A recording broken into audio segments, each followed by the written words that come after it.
choose between one of two protagonists, unnamed protagonists, and they're part of a combat unit called the Veiled Edge, which consists of two blade twins. And these are a combat unit that essentially they form a bond very early on, and they understand each other and they fight together. And at the beginning of the story, something happens and you have to choose between one of the two blade twins. I'll lastly ask about stealth, because that was interesting to me. Like, is stealth a viable option? You know, can you take down entire encampments using just stealth? I have done that a couple of times, yeah. Very satisfying. So lots of these areas will be designed in such a way that you can grapple up onto rooftops. So if you manage to creep up right behind an enemy, there is like an instant stealth kill prompt. And you can, of course, creep up behind them and do like a very satisfying stealth takedown. But also the lore in these games is that you can do an assassination from above as well, which you can also do in Rise of the Ronin. And that was one of my favourite things to do, is getting above an enemy, pressing the triangle prompt and watching the chaos ensue. Yeah, it is very viable. They didn't see it coming. That's what you like. Just no idea. They were just living their life 1 minute, and ending their life the next. There's also a morale system in the game whereby if other enemies see their friends taken down in a nasty way, their morale can be lowered. Yeah. So I've not had too much experience with this mechanic yet. I can see an ability in my skill tree whereby, like, if you kill a bandit leader, all the enemies' morale goes down way lower. So I'm looking forward to basically all the enemies just cowering in fear in front of my blade later on in the game. I like this idea. I was reading this a little bit about the key system. I think that when you break someone's key, they kind of go into a panic. Yes. I like that. I like that that's the idea. That happens to me as well. Right. When I fail to land a powerful attack, I start panicking. Right. Yeah. So I like the fact that you can inflict that same panic on your enemies as well. Well, Rob, thank you so much for sharing your initial thoughts on the first 3 hours you've had with Rise. Spins, and that's where your adventure starts. But there's a really interesting mechanic whereby when you're fighting with your blade twin or when you're fighting with another guest character, you can swap between the two characters by pressing L1 and then up on the D-pad. And that just adds an extra layer of combat strategy, I think, to some of the more challenging fights in the game. So I fought a couple of sub-bosses where a really well-timed switch to the other character can really open up the boss. So if the boss is like charging up a big sword attack on the character you're controlling, you can obviously try and dodge that, or if you want to be really brave, press triangle for a counter spark, which is essentially Rise of the Ronin's parry. Yeah. Or you can switch to the other character, which I like to do quite a lot, and just unload a salvo of, like, I've just been fighting with a guy called Ryoma Sakamoto. Well, look, that wasn't a leading question. I wasn't suggesting that you I realise I'm not the fighting sword man on the team. But I have been really enjoying, especially the combat in Rise of the Ronin. Yeah. It's like a really interesting mix of Ghost of Tsushima and Nioh and Sekiro. There's like elements of all of these games, I think, in the combat system of Rise of the Ronin. It's really interesting. You have to be really deliberate about it, but it goes very quickly from, oh my god, how the heck am I ever supposed to beat this guy? And you'll time a parry perfectly and open him up and then just eviscerate him, and then you feel amazing very quickly. It goes from despair to elation very quickly in the combat. And I've been just really enjoying it, all of the different abilities you've got. So the basics of the combat system are you can character can really open up the boss. So if the boss is like charging up a big sword attack on the character you're controlling, you can obviously try and dodge that, or if you want to be really brave, press triangle for a counter spark, which is essentially Rise of the Ronin's parry. Yeah. Or you can switch to the other character, which I like to do quite a lot, and just unload a salvo of, like, I've just been fighting with a guy called Ryoma Sakamoto, who's a real life character from actual history. So it's a fictional story, but you will visit real places and you will fight alongside and interact with real historical characters. Anyway, Ryoma Sakamoto, he has a gun that you can fire off on L2. Just very, very satisfying to pull off these moves. I've been learning new abilities as I've gone on. Every single encounter I have at the moment, I seem to be learning something new, something really satisfying. And it's just great putting all of these things into practice.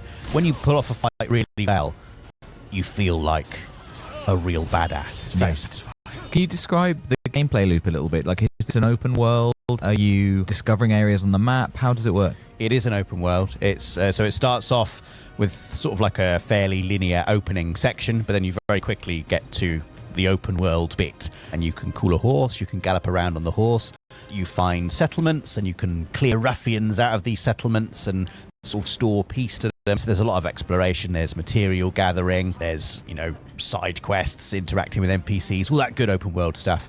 But also combat is a big part of it, so you're regularly going up in combat scenarios, and it requires sort of like a level of timing and a level of thought. You can't just button mash each combat encounter. So your goal is to break your enemy's key level, essentially. They've got like a meter where if you manage to break that down, you can then unleash a finishing attack to finish them off. And the way you do that is by dodging their attacks or by perfectly parrying or counter-sparking their attacks, and that leaves them open to like a really brutal finisher. So yeah, moment to moment so far, I've been galloping around on my horse. I've been killing bad guys, and I've been using the grapple and the glider, which is also such a satisfying combo. Yeah, I wanted to ask about that because it was such a big part of the trailer for me, and I think it looked so interesting and exciting. How are you able to use that at any time? Pretty much, yeah. So you don't get it immediately, but you will unlock it fairly early on. You get to the first major town area of the game, Yokohama. I've just arrived there, and there are grapple points dotted around the world. So if you're in like an outpost area, you can grapple up to the roof often and do like an aerial assassination on enemies down below. Very satisfying, one of my favorite things to do in these type of games. And then as soon as you unlock the glider, which is again fairly early on, it's just a simple X to jump and then X to immediately glide if you have any kind of height anywhere, and you begin like a slow descent down. And as is usual with these types of games, there are high places you can clamber up to and then survey the land and beautifully glide down. I think it's the law now. If it's an open world game, you have to have a fun way of gliding back down from a high place. If I was in charge, it would be the law, that's for sure. Yeah, definitely. And yeah, it's just great. And you mentioned unlocking abilities. Are those combat abilities or traversal abilities? What kinds of things are you unlocking? So there's various branches of ability you can unlock. It's sort of like a skill tree with different strands, essentially. So there's like strength, which unlocks combat abilities, and then there's charm, which unlocks things like enemies will drop more coins, for example, when you defeat them, this kind of thing. So I've not been able to progress too far in any of these yet, obviously, but I have unlocked some very snazzy moves. There's one move I've unlocked where I can do like a mid-air counter spark, which just looks very cool. I've only pulled it off once successfully so far, but if you're in the air, you can perfectly time a counter spark and you'll just do a really cool sort of block and a flip over the enemy, and it just looks amazing. I think it's the type of game that once you do get really good at it, the combat is just going to look so good. The couple of times where I have really nailed an encounter, it's just looked amazing. Like a perfect counter spark followed up by a finishing move. A really fun thing to do, you can use the grapple in combat as well, so it's not just for hoisting yourself up to higher areas. You can interrupt an enemy's attack by grappling them, and you pull them off balance, and then you can finish them off that way as well. So it always feels like you've got a lot of options available to you. It's very cool. Can you talk a little bit about the weaponry in the game? Do you find new weapons, buy new weapons, or do you just start with an opening weapon and use that? You start with an opening weapon, but very quickly the game gives you additional weapons to use. I've just defeated a horrible guy who he must have killed me about 10 times before I finally managed to kill him, and he has a big sword, which is now my go-to weapon. But similarly to Ghost of Tsushima, there are stances that you can learn with each weapon. Each weapon has a maximum of 3 stances that you can learn for it, and each stance is either effective or not very effective against certain enemy types. So for example, enemies with pole arms, they will require, or they don't require it, but a certain stance is more effective against them. And you can see this, the game will display like a little prompt. If there's a red down arrow, it means your current stance is not very effective against the enemy you're fighting. A little blue upwards arrow means good job. Use this stance, it's very effective. It's just another added layer to combat. And each weapon has 3 stances attached to it.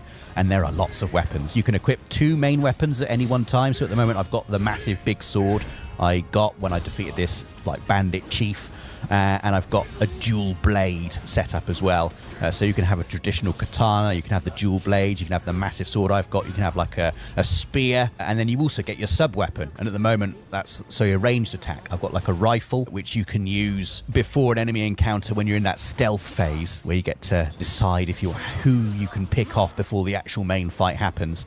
I found it very satisfying indeed to line up a headshot, and these headshots are gnarly as well. Like, heads come off when you get it right. It's really, really cool. And I've also got shuriken throwing stars and some sort of like distraction bits of ranged weaponry as well. I'm 3 hours in, and there's still a lot that I'm experimenting with, but the amount that I've been able to see and perform in those 3 hours is it's pretty cool. There's a lot going on, and everything I've interacted with has felt just really good. Like, the game feel of perfecting a counter spark and then doing a finishing move, and that finishing move like chopping off a limb or cutting off the head of the enemy. Very good. Yeah, well, I'm really interested to hear your take on it, especially actually, because obviously Team Ninja, known for their difficult combat with games like Neo, but this does feel different. And perhaps you're not known for your patience. I'm not known for my patience, no, but I have, and it's not easy. Combat is not easy, but there's such a reward to actually doing it. Like this big bandit guy who I've got the big sword off. I was like, I'm just not going to be able to beat this guy. Yeah, just can't beat him. And then I just did.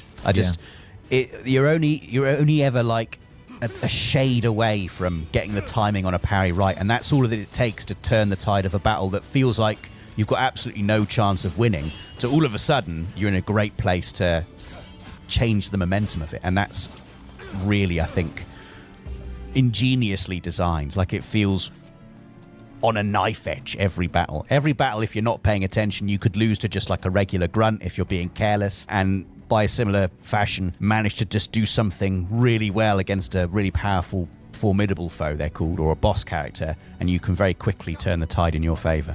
I just want the Ronin. It's a game I've been really, really excited about for a long time. As I've said at length, it deals with a kind of period of Japanese history that I think is really, really interesting. Yeah. And obviously Team Ninja are such a highly regarded developer in this area, but also, as you say, it's pulling on some slightly different kind of material with the likes of some Ghost of Tsushima influence, maybe some Sekiro influence. It's just music to my ears. I can't wait to get my hands on it. And I will be getting my hands on it on March the 22nd. It's out later this month on PS5. Will you be playing it? Let us know in the comments below. Please do like this video if you've liked it, and make sure you subscribe so you don't miss anything else from the world of PlayStation.